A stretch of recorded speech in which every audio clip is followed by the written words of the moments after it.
politics and campaigns are full of catchy slogans. And then you wonder, well, so what's that guy really mean when they say whatever that slogan is? And what's he really going to do? And then the key is, what did he really do, or what did she really do? And that's what's really good about our governor, is he wants us to measure him and see if he accomplishes the things that he has set out. So we talk about job creation at most every cabinet meeting, talk about what are we doing, what are the steps we're taking, because that's what needs to happen to really turn our economy around. And, you know, when he runs again in 2014, we'll be able to measure these things that he set out as his goals, and that would be, did we increase the net personal income? And did we lower the unemployment rate? Are fourth graders reading at grade level? And things like, is there career readiness for our high school graduates? Are they improving in that area? And have we reduced the number of Kansas kids living in poverty? And you know, if we do lower the unemployment rate, and if we're able to increase the net personal income, fewer Kansas kids will be living in poverty and will be empowering their families to provide for them rather than the government providing for them. And I think that's a real key difference between Democrats and Republicans. Sure, you have to have the safety net, but we want to empower families to provide for themselves. The other thing that we need to change on the federal level is the Dodd-Frank bill. And of course, that doesn't really impact, these don't really impact the Department of Labor, but they're things that impact business. And if we're impacting business, we're impacting the economy of our state. My husband's a mortgage banker, and he's really feeling the impacts of Dodd-Frank. But our entire economy is, because banks have not been freed up to loan money so that businesses can do business. And the crazy thing is, somewhere in the last couple of years, our president initiated, I think it was a $30 billion loan program for businesses. And I thought, why are you doing that? We have banks. Let the banks be banks. I've had a culture change that I have needed to try to implement at the department, because in the past, the employer hasn't really been listened to that much. And it's been out of balance, because one of our major responsibilities is to deliver unemployment compensation benefits, or unemployment insurance. We call it UI for short. So if the balance is just that anyone that would ever apply for unemployment, of course they should have that benefit. If the scale is tipped in that direction, that really hurts the employer.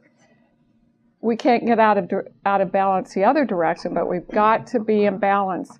And so that means within our department, we've got to examine all of our processes.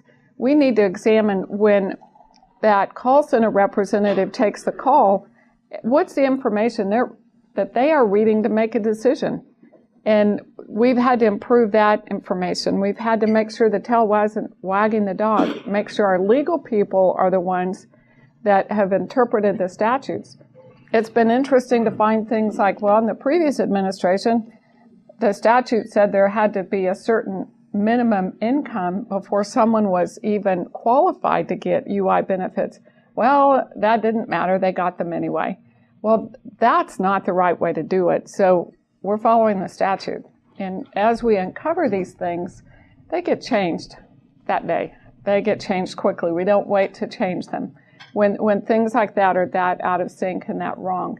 Some of the things we've heard that have been out of balance in the direction of the claimants is that there have been a couple situations where someone is claiming that they qualify for UI benefits, but they committed a crime on the job. And at one point in the process, it was stated that, well, that wasn't in the employee handbook. And we said, you know what?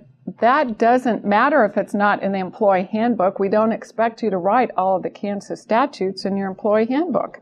You know, if it's a crime, then it doesn't have to be in the employee handbook. You know, they don't qualify for UI. In another part of our agency, the Industrial Safety and Health, a number of those employees were just allowed to work at their home in Topeka. And we would pay, maybe $100 a month for an internet connection, and Elle would pay for a fax machine and a phone. That got really, really expensive. All those people come to our office now and work. And we've shut down all those extra connections because that provides quite a cost savings. And we know what they're doing. We know if they're showing up for work. We know if they're doing the number of inspections, safety inspections they're supposed to be doing, for example. So that's just better leadership, and that's what the agency needed. One thing that really concerns me going forward, I mentioned that we're the ones that have the labor statistics and economic statistics, is the condition of our economy. And for the month of August, we did grow private sector jobs by about 3,100, but the government jobs decreased, and that's good news, but that ticked up the unemployment rate. The seasonally adjusted rate went from 6.5% for the state to 6.7%. Now, if you want to talk about the real unemployment rate, or maybe comprehensive unemployment rate, where you would include all the discouraged workers who are not even trying to find a job, or maybe they're working part-time, things like that, the rate for Kansas would be closer to 12.4%. The rate on the federal level would be more like 16.5%. When have we ever known an unemployment rate like that?